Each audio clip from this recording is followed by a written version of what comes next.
Bon, on se lance dans un nouveau deep dive. Puis cette fois-ci, on jase d'un sujet qui nous concerne tous. L'entretien de nos chars. Ah oui, c'est important ça. Bon, on va se le dire, janvier, c'est le mois des résolutions Pi cette année. TikTok était inondé de trucs pour prendre soin de nos chats. Vous savez, le début d'année, Ouais. c'est toujours l'occasion de prendre des bonnes résolutions, hein? Et TikTok, en janvier, Oh my god, TikTok. c'était l'explosion de trucs et d'astuces pour prendre soin de sa voiture. C'est vrai, on voyait passer des vidéos sur comment faire des vérifications. Ouais, c'est fou comment TikTok est devenu la référence pour l'entretien auto. Entre les checks mensuels, les réparations DIY, oui, puis les astuces pour éviter de vider son compte en banque chez le garagiste. Mais entre les vrais conseils de Fro et les tendances un peu douteuses, il faut savoir faire le tri. On avait l'embarras du choix. D'ailleurs, je suis curieux, est-ce que vous appliquez encore ces conseils en février? Bonne question. La motivation du nouvel lundi a-t-elle survécu au mois de janvier? C'est justement ce qu'on va explorer aujourd'hui. On va décortiquer ces tendances TikTok. On va voir ce qui vaut vraiment la peine d'être regardé, les pièges à éviter. Puis surtout, comment simplifier sa routine pour prendre soin de son auto sans se décourager. Exactement.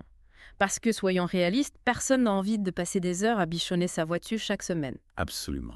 L'idée, c'est de trouver un juste milieu entre l'ignorance totale et l'obsession mécanique. Alors, commençons par les résolutions les plus populaires qu'on a vues sur TikTok en janvier.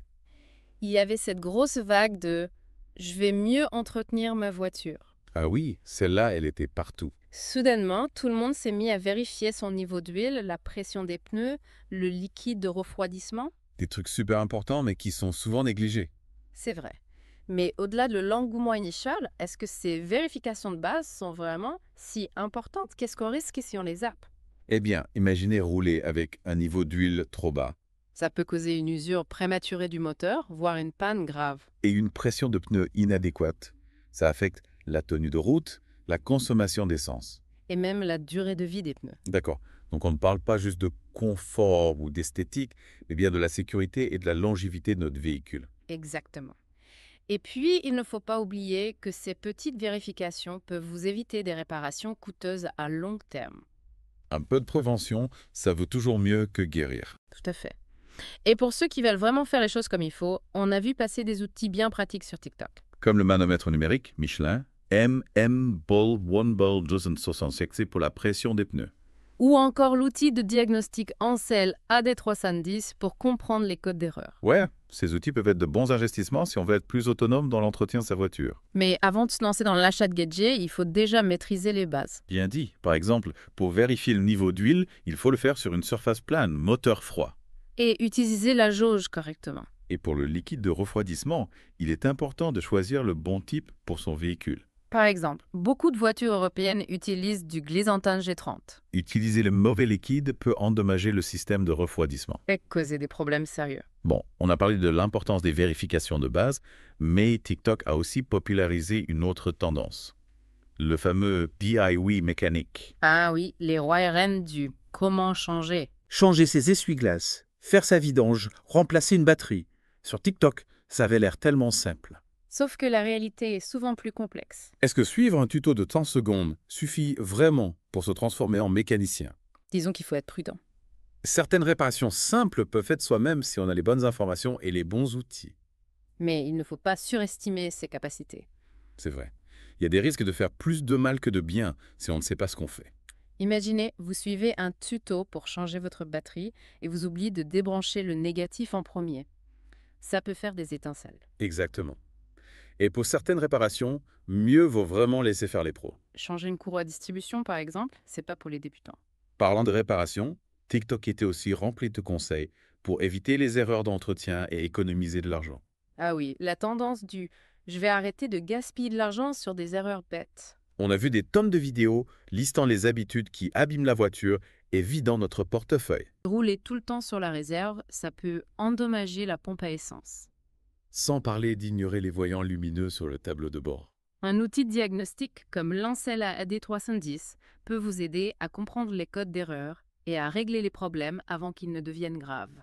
D'accord, donc TikTok peut être une source d'information utile pour éviter les erreurs coûteuses. Mais il faut aussi savoir démêler le vrai du faux, parce qu'il y a aussi beaucoup de fausses promesses et de conseils douteux qui circulent. Ouais, c'est là que ça devient délicat. Maintenant, parlons de nos habitudes de conduite. En janvier, on a vu passer la résolution « Je vais arrêter les mauvaises habitudes de conduite ». Et franchement, nos voitures nous remercient d'avance. Ah oui! Fini les freinages brusques, les accélérations à froid-pi, les trottoirs pris à pleine vitesse. TikTok nous a rappelé que ces mauvaises habitudes, en plus d'être dangereuses, usent prématurément nos voitures. C'est clair. Freiner comme si on était dans Fast and Furious, ça use les freins et les pneus en un rien de temps. Et puis, démarrer en trombe quand le moteur est froid, c'est pas l'idéal pour la mécanique. D'ailleurs, à propos de démarrage, est-ce qu'on a encore besoin de faire chauffer le moteur longtemps avant de partir comme on le faisait avant? J'ai vu des avis contradictoires sur TikTok. C'est une bonne question. Avec les moteurs modernes, un long échauffement n'est plus vraiment nécessaire. L'important, c'est d'y aller mollo sur l'accélérateur pendant les premiers kilomètres, le temps que l'huile se réchauffe et circule bien partout. D'accord, donc on oublie le cliché du chauffeur qui laisse tourner sa voiture 10 minutes avant de partir. C'est bon pour l'environnement et pour notre patience. Exactement. Et puis, en parlant d'habitude de conduite, TikTok nous a aussi rappelé l'importance d'avoir une voiture propre et bien rangée. On a vu des tonnes de vidéos sur le nettoyage rapide, les organisateurs de coffres, les kits d'urgence. Ah oui, la fameuse tendance du fixe. Et je vais toujours avoir une voiture qui brille comme un sous-neuf.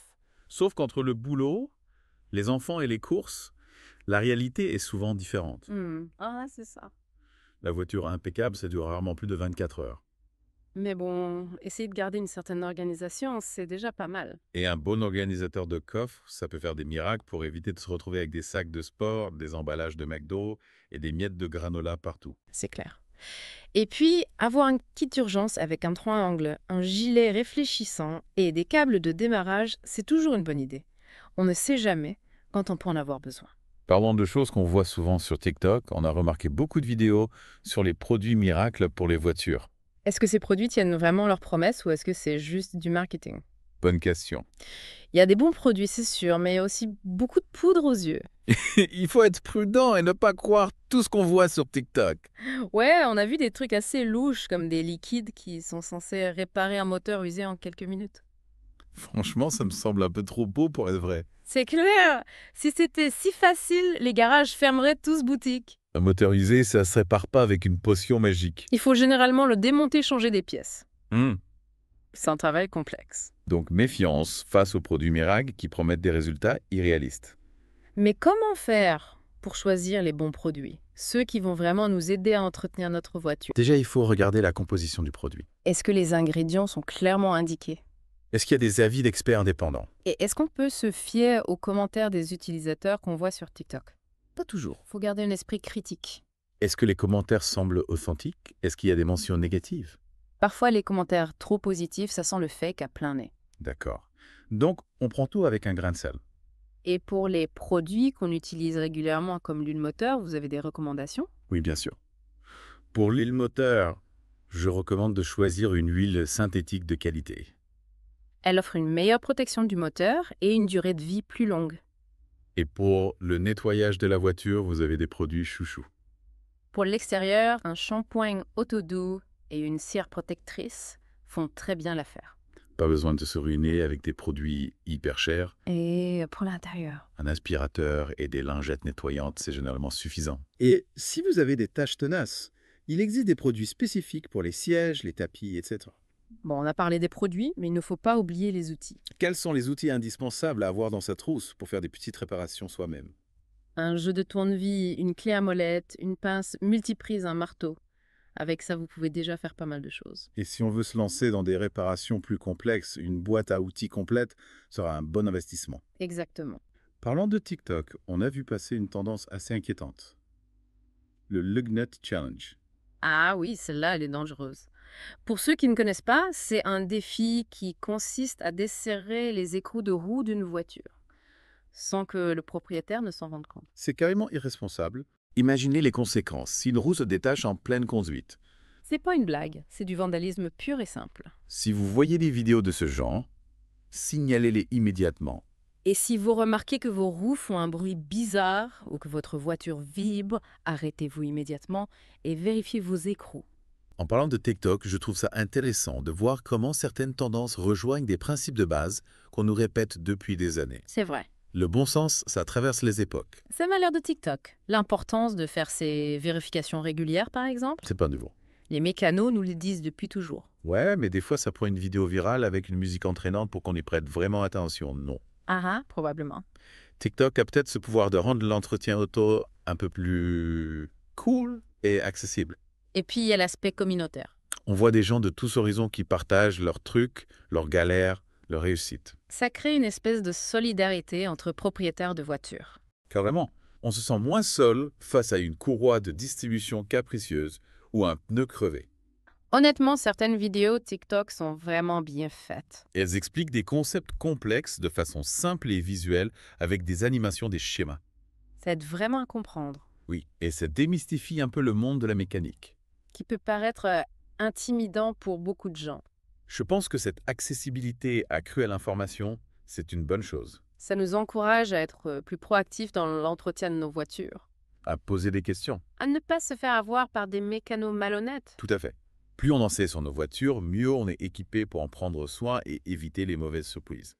On a beaucoup parlé de TikTok aujourd'hui, mais il ne faut pas oublier que ce n'est qu'un outil parmi d'autres. Il existe plein d'autres ressources pour s'informer sur l'entretien auto. Sites web spécialisés, forums, livres.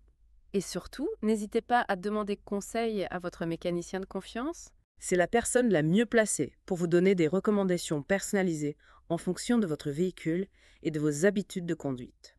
Alors, pour résumer, TikTok peut être un allié précieux pour prendre soin de sa voiture, mais il faut l'utiliser avec discernement.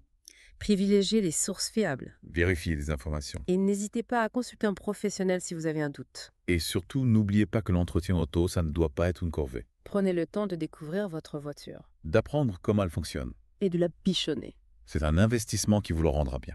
Avant de se quitter, j'ai une dernière question pour vous. Quelle est la meilleure astuce auto que vous ayez apprise sur TikTok? Bonne question. Je dirais l'astuce pour vérifier la pression des pneus avec une pièce de monnaie. C'est simple, rapide et efficace. Ah, oui, celle-là est pas mal. Il suffit de placer une pièce de 25 cents dans la rainure du pneu. Si on voit le dessus de la tête de caribou, c'est que la pression est bonne. Sinon, il faut gonfler. Exactement. Une astuce facile à retenir et qui peut vous éviter bien des ennuis. Bon, on arrive à la fin de notre épisode sur TikTok et les résolutions auto. J'espère que vous avez trouvé nos conseils utiles. Si vous avez aimé l'épisode, n'hésitez pas à vous abonner, à laisser un commentaire et à activer les notifications pour ne rien manquer. On se retrouve bientôt pour un autre deep dive. À la prochaine.